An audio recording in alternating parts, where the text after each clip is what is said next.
Have you ever been so focused on what you want that you miss the warning signs right in front of you? Today, we're diving into a fascinating story about a man, a king, and a donkey that suddenly learned how to talk.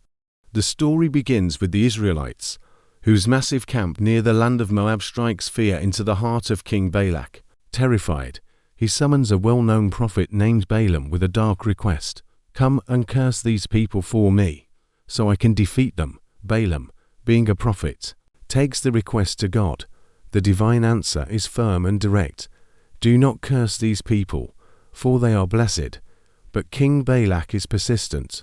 He dispatches more messengers, this time dangling promises of immense wealth and honor. Balaam, tempted by the offer, hesitates. He asks God again. This time, God permits him to go, but with a strict condition. "You must only speak the words I tell you." So, Balaam saddles his donkey and sets out with the Moabite officials. However, God sees that Balaam's heart is swayed by greed and is displeased. An angel of the Lord, invisible to human eyes, stands in the road with a drawn sword to block his path. Balaam is oblivious, but his faithful donkey sees the angel clearly. Suddenly, the donkey veers off the road and into a field. Confused and annoyed, Balaam strikes her to get her back on the path. A little further on, the angel blocks the way again, this time in a narrow pass between two vineyard walls. The donkey, trying to avoid the angel, presses against a wall, crushing Balaam's foot in the process. Furious, Balaam beats her again. The angel moves a third time, standing in a spot so narrow there's no room to turn left or right. Seeing no way out, the donkey simply lies down on the ground right under Balaam. Now completely enraged, Balaam loses his temper and beats her relentlessly with his staff. And then, the unthinkable happens. The Lord opens the donkey's mouth, and she turns her head to Balaam and speaks in a clear voice. "What have I done to you to make you beat me these 3 times?" In his anger, Balaam doesn't even register the miracle. He retorts, "You've made a fool of me. If I had a sword in my hand, I would kill you right now." The donkey calmly replies, "Am I not your own donkey, which you have ridden your entire life? Have I ever had a habit of doing this to you before?"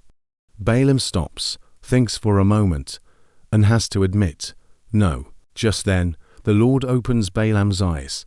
He sees the angel of the Lord standing in the road, sword drawn and ready to strike. The angel confronts him. "Why have you beaten your donkey these 3 times? She saw me and turned away. If she had not, I would have killed you and spared her." Overwhelmed with fear and shame, Balaam falls to the ground. In that moment, he understands the profound truth. His humble donkey had just saved his life. This incredible story is more than just a tale about a talking animal. It's a powerful lesson. Balaam was so blinded by his own ambition and anger that he failed to see the divine intervention in front of him. It took his loyal, humble donkey to see the danger he was in. It teaches us that wisdom can come from the most unexpected sources, and that pride can make us blind to obvious truths. Sometimes, God uses the most unusual methods to get our attention and steer us back to the right path. Balaam eventually continues his journey to meet King Balak, but he is a changed man. He now understands with absolute clarity that he can only speak the words God puts in his mouth. The story of Balaam's talking donkey is a timeless reminder that God's guidance can appear in surprising forms. Thanks for watching. If this story made you think, please give this video a like and hit that subscribe button for more content just like this. See you next time.